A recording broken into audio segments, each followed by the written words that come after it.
Hey, what's going on, y'all?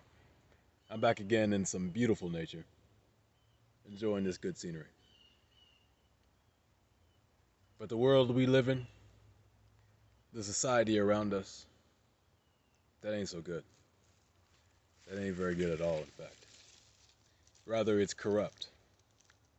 Rather, it's been corrupted by forces beyond us, beyond the average person, beyond you and I. This world has been impacted in a detrimental way by the people and the people at the top, more specifically, who control things, who run this place. And so you might ask yourself, in this corrupt society, how do I maintain my morality? How do I maintain my morality in this sick world? Well, that's what we're here to talk about today. How to maintain morality in a corrupt society. Now, let's just talk about some ways the society is corrupt, because all you got to do is look around you, and you'll see it. One way is people are purely over-competitive. Way too competitive. They see you doing well, and they just got to try and match that. They just got to try and beat you. They just got to try and do better than you because they don't feel like they're worth something inside. So they got to try and make their worth. They got to try and base their worth off of being better than the people around them. It's a sad existence. Our society today enables unhealthy behaviors. Eating too much. Being on your phone too often. You know, if you really just want to go there, you know what I'm saying? All the things like PMO, addictions, drinking. Bro, people don't even realize, like, you know, they talking about substance abuse. Yo, you're addicted to this, you're addicted to that. They don't even realize they're addicted to coffee. They're addicted to minor Coke. Drinking 3 cups of minor Coke every morning. Because they gotta get that jolt. You know what I'm saying? Unhealthy behaviors that we're promoting. And we're pretending that they're normal.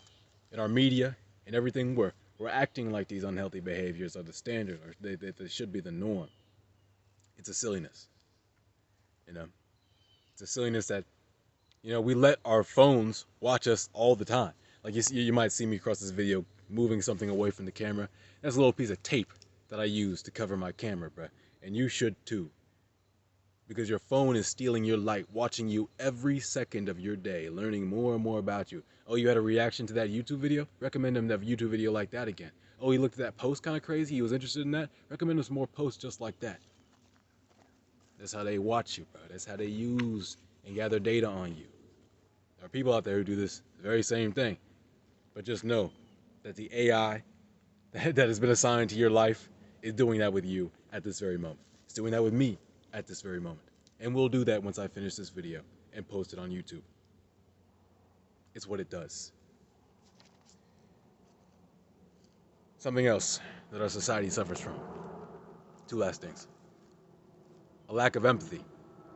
A lack of consideration for the well-being of others. And we'll get into this, but not because you care about that person's opinion or you care about how people might see you, but because you actually care about that individual. Because you actually consider that individual, because you actually value that person. A lack of empathy is pervasive in our society. Something else is we're all together too self-absorbed.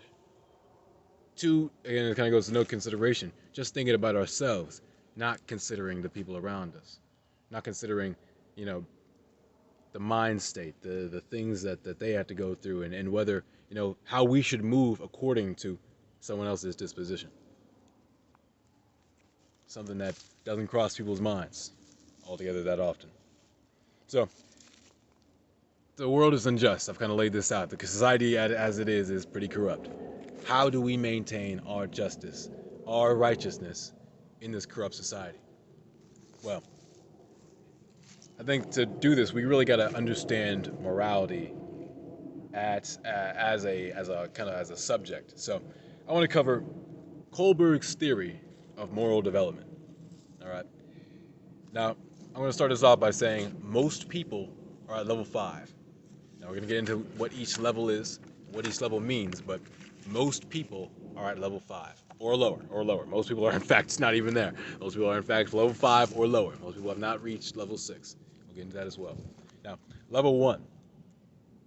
This is reward versus punishment. This is the level of people basing their moral reasonings on gaining rewards or avoiding punishments. So this is people who they need a reward to do anything at all. To do the right thing, they need a reward. They need a cookie. You got to give them a cookie, and then they'll go do the right thing. I took that from Big Seven. You guys should go check them out. They need a cookie, bro. You know what I mean? They need a cookie to go do the right thing. It's crazy. There are some people who, unless you spank them, they'll do the wrong thing. You know what I mean? Some people really only learn the hard way.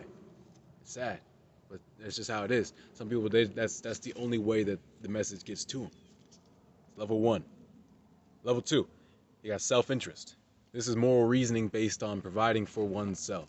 So this is that self-absorbed, inconsiderate individual that is just trying to manipulate the world around them to provide more gains, to create more gains for themselves, and really a net loss for the people around them. It's similarly sad existence. If you need a cookie to do the right thing, you aren't living, bruh. You aren't living. You should just do the right thing because it's the right thing to do. And if you can't identify that, we'll get into that. Now, moving forward. Number 3, you got people pleasers. Moral reasoning based on living up to expectations from people in their immediate surroundings. Now, these are people who need, who need other people to tell them what's right versus wrong. They need someone else to give them an expectation. They need this, like their mom, dad. And really, this is moral development for kids, bruh. But some people never level up past the level. You know what I mean? Some people get to level 2 and just never level up, bruh. And so they stay at level 2 their whole lives. You know what I mean? You're supposed to pass level 2 when you're 8. You know what I mean? These people stay level 2 their whole lives.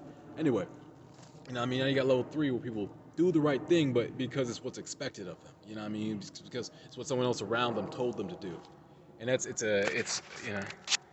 not quite so sad. At least you're getting guidance, but you're not basing your morality on anything substantial, anything real yet. Well, we'll get to what's real. Now, number 4, moral reasoning based on upholding communal expectations. So, excuse me.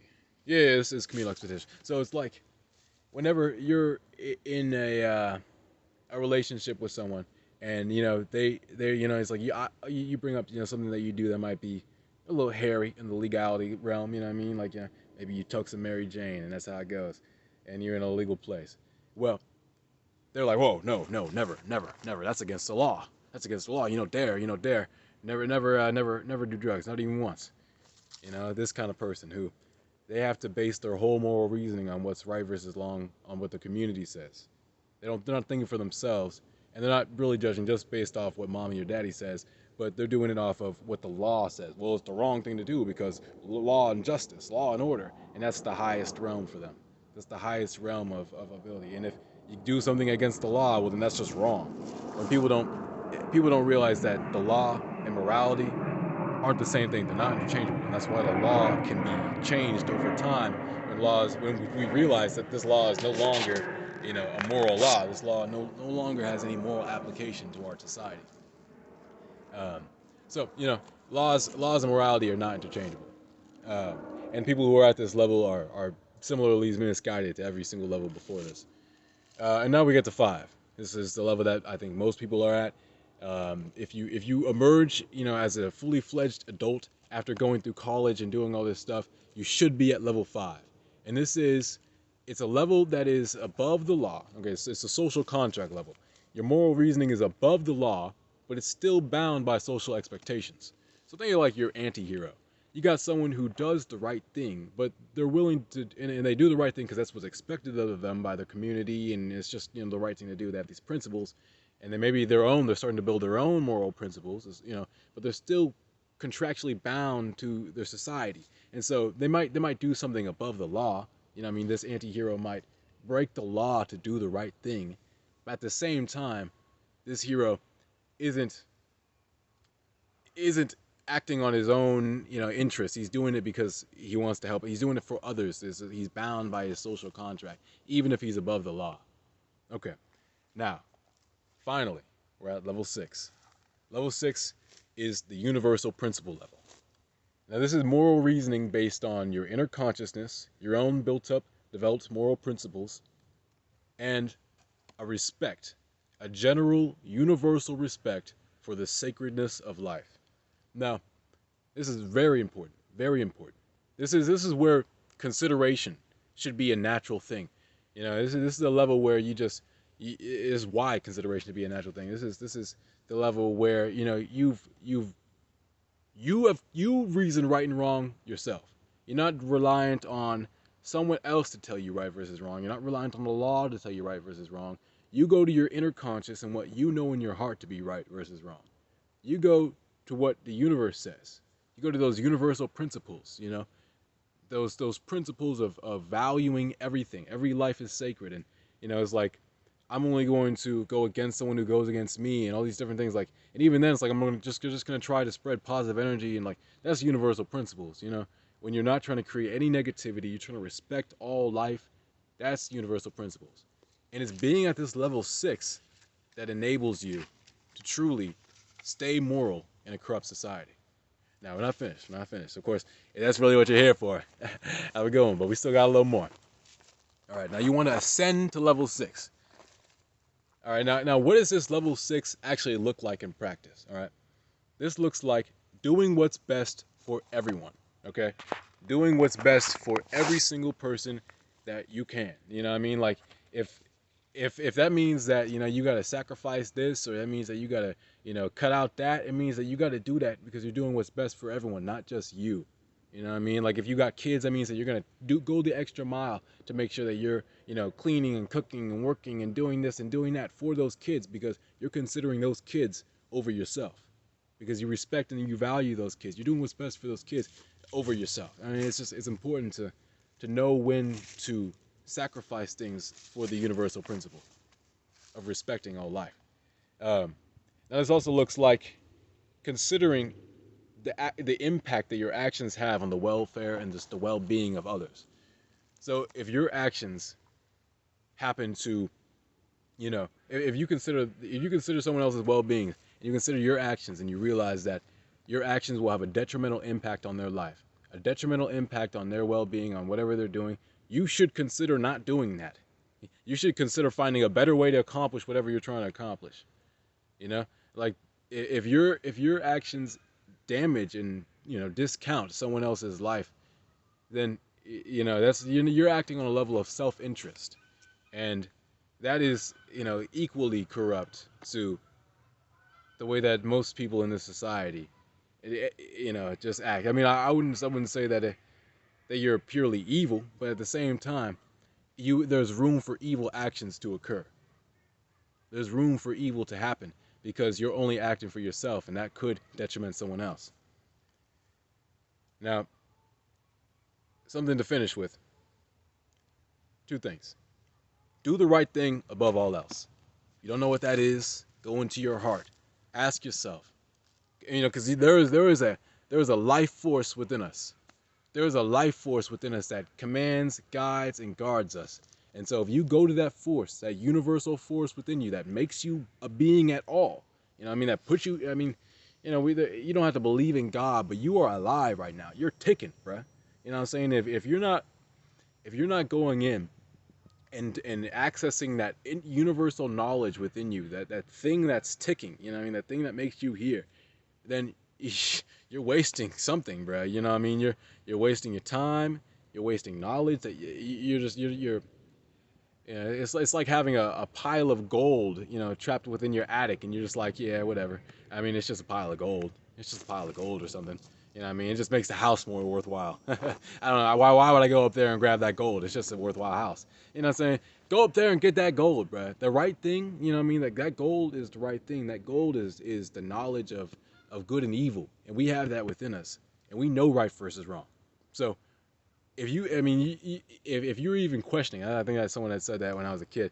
Like, if you even have to ask yourself whether it's the right or wrong thing, it might not be the right thing, bro. It might not be the right thing. So just keep that in mind. Bear in mind. And something else to bear in mind is that morality is flexible. Morality is flexible. This is why, it's like I said, like the laws can evolve with time. The law is not purely moral because listen, what's moral right now? What I deem moral, I deem eating cow moral, bro. You know what I'm saying? I deem eating animal moral. I deem all these different things moral because that's what fits into my paradigm. As long as I'm not wasting, as long as I'm not, over consuming, wasting or anything, like, or even just like consuming it, with I forget the word exactly. Just disregard, I suppose. Just consuming it, just again, I want to be doing things with intention and with purpose. And if I'm not doing that, then I feel like there's no moral grounds there. But um, in that regard, over time, someone from the future might look back on our time or our life in the same way we look back on the fact, people used to get married, like a 40-year-old would marry a 13-year-old back in the ancient times. We would look at that and we're like, that's just wrong. That's just wrong. You know what I'm saying? Back then, that was just what it was. You know what I'm saying? So there are a lot of things that's just what it is right now that will be immoral in the future. So understand, morality is very flexible. But as long as you're willing to go within you and access that, that storage of infinite knowledge, the right versus the wrong thing will be quite apparent. Something, and I guess a last and finishing note. When the right thing isn't apparent, sometimes it's best to use patience. You find yourself in that moment where you don't even know. You went inside, you can't even find an answer. Maybe the answer is coming. Maybe the answer is on the way, and you just gotta wait for it to reveal itself. Okay, y'all. I hope that this video was informational, educational. You learned something, and you took something in how to be moral in this twisted world. My brother asked me this. He asked me in a comment. That's what really inspired this video. Whether morality is something is it substantial? Is there a set morality? Is there a way to really be moral, or is morality just this kind of thing that you gotta shoot and miss for, or just blindly shoot and hope that you hit the target? And I think that no, there really is a method to being immoral, especially in this twisted society, because it's us, the people that actually care about being moral, that need to be a shining example to the world on how to be moral. Maybe if we start being moral out here and start acting better, the world will change their ways, and we'll see a real change in this twisted matrix. Hey, again, I hope y'all enjoyed the video and maybe learned something. Take care. Peace.